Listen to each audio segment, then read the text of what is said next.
This is the 8th episode of a video series on the construction of Enyimba Plaza, an ultra-modern shopping complex in Aba, the commercial city of Abia State, Nigeria. In the last episode, we saw how the decking carpentry formwork, iron bending and electric conduit piping works were done. In this episode, we will be proceeding with concreting the decking. Apologies again for the poor resolution. This will certainly improve soon.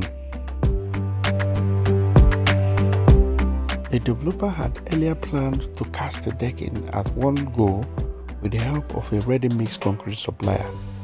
However, there seemed to be no company in Aba that has a concrete mix pump to shoot the concrete to the deck level. There would have also been an issue with accessibility of the site for both the ready-mix truck and the concrete pump too. So we finally settled to cast the decking using manual labor like most builders do in this part of the country.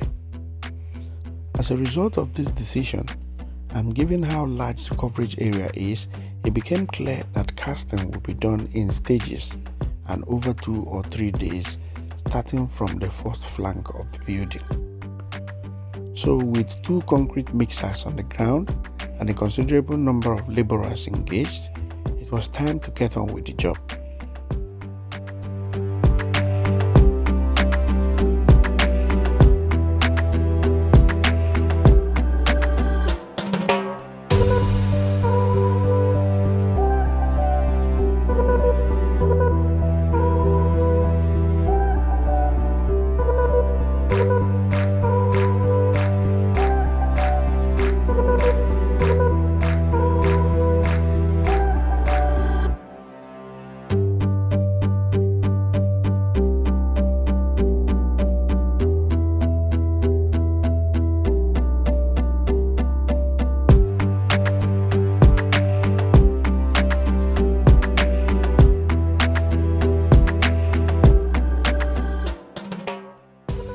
The engineer started with pouring small amount of concrete mixture at the position of each individual LED housing to avoid them shifting during the major concrete pour.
A vibrator was on hand to make sure the concrete is properly compacted and to get rid of pockets of air.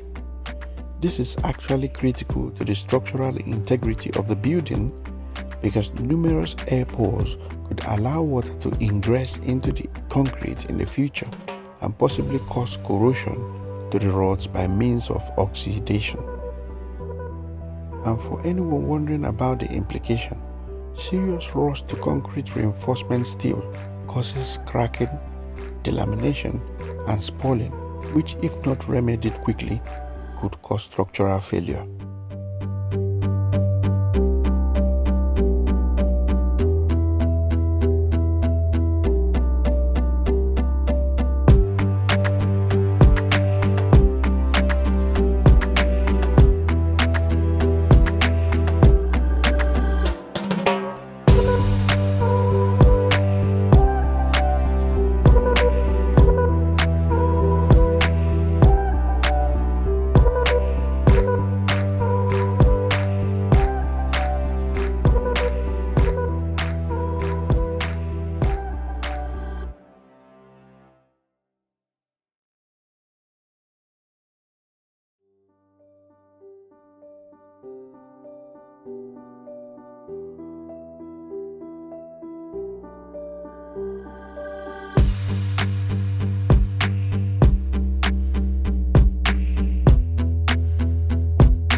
By the end of day 2 of the casting, only about 30% of the decking plus one staircase was outstanding.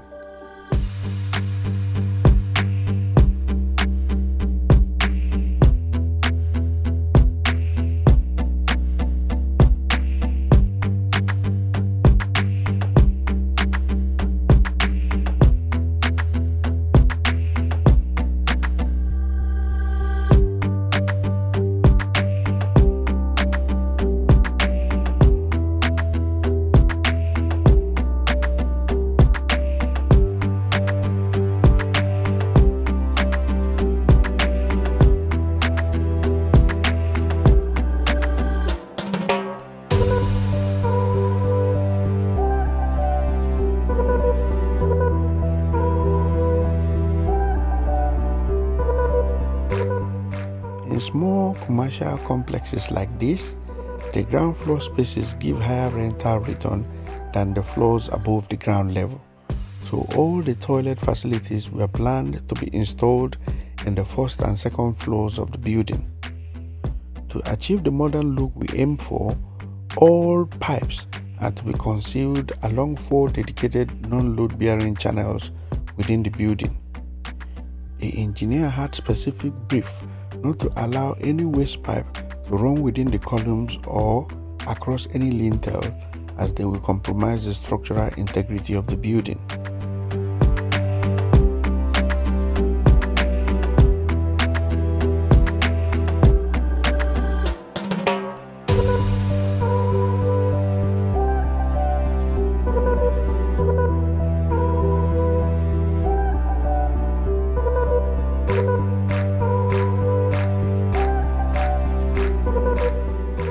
Three weeks later, workers started taking down the wooden formwork to make way for finishing works of the ground floor. Join me in the next one to see how we progress. Apologies again for the poor resolution of the video. If you've just only came across the video, it's a good idea to watch previous episodes to see how we got here. The link to the playlist will pop up at the end of the screen. Please subscribe to the channel if you find the content helpful. Join me again in the next one. Like, leave us a comment and share. Until the next time, you have my best wishes.